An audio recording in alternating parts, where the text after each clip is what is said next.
Yamaha Aerox 155 standard mga megs. Kita nyo? Parang kape mga megs. Dati no, may nakita ko na kulay puti nito. Kaso sabi ko yun na yung pinaka puging Aerox na nakita ko. Pero parang nagkamali ata ako mga megs. Dahil ngayon, parang para sa akin no, parang ito yung pinaka-pugi na Aerox na plus mga megs no, hindi siya keyless, standard. So pag sinabi na standard, ibig sabihin abot kaya ng bulsa. Napakamura mga megs. Kaya bago tayo magsimula, montage pasok.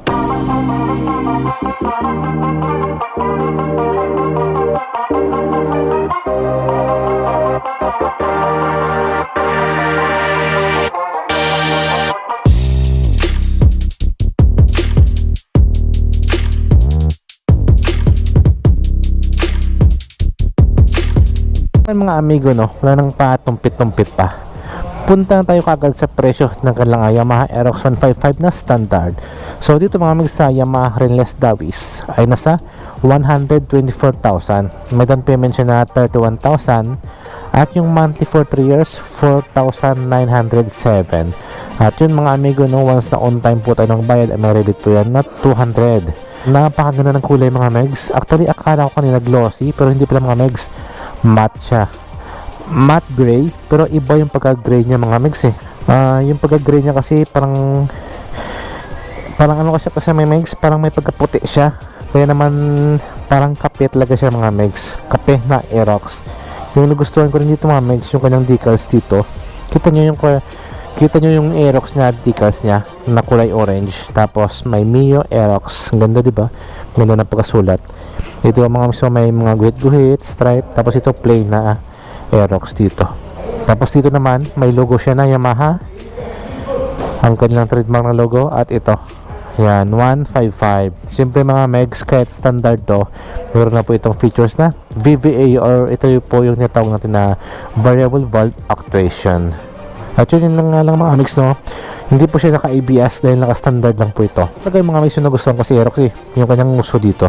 Kita nyo man, dito, tingnan dito, parang Batman siya. Tapos may carbon siya dito. Yun, carbon no. Tsaka siyempre meron siyang delayed running dito. Umilaw yan araw man or gabi. Tapos ito naman yung kanyang high beam, low beam. Tapos itaas meron siyang decals na Yamaha. Ganda titingnan dito, yan. Umuulbo siya kasi mga megs, kaya ganda tingnan dito. Yan, parang ano siya, parang click.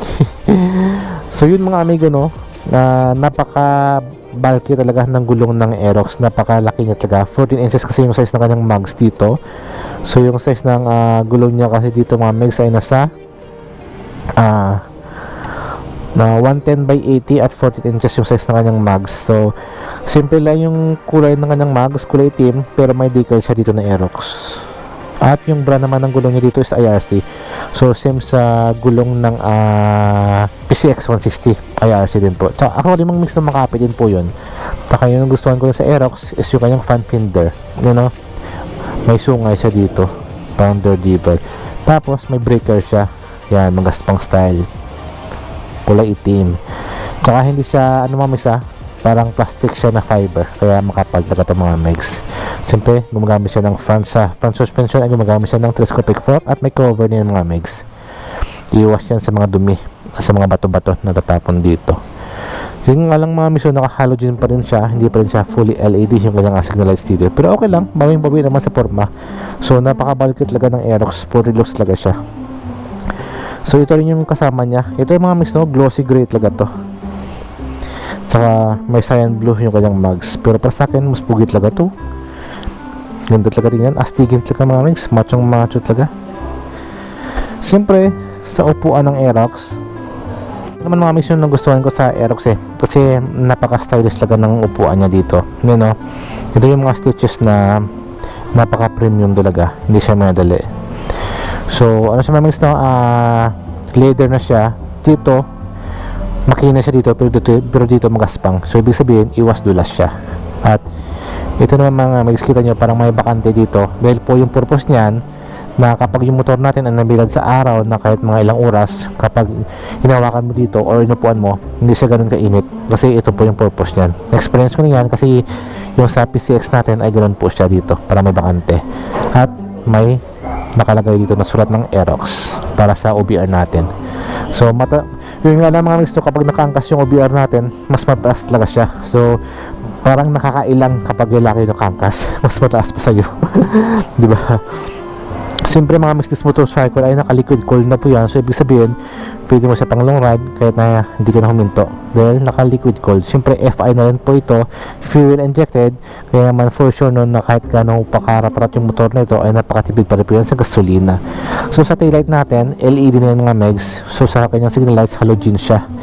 So yun nagustuhan ko yun sa Aerox mga megs, dahil malapad po yung kanyang rear fender nito. Kaya naman iwas po siya sa mga putik kapag nakangkas po yung OBR natin, hindi po sila kawawa. So napakabalaki din po talaga ng muffler niya dito mga megs, kaya sporty looks talaga tingnan, at napakalaki din po yung kanyang headguard dito. Ang ganda na actually mga megs, no? Pugin-pugit talaga ako si Aerox.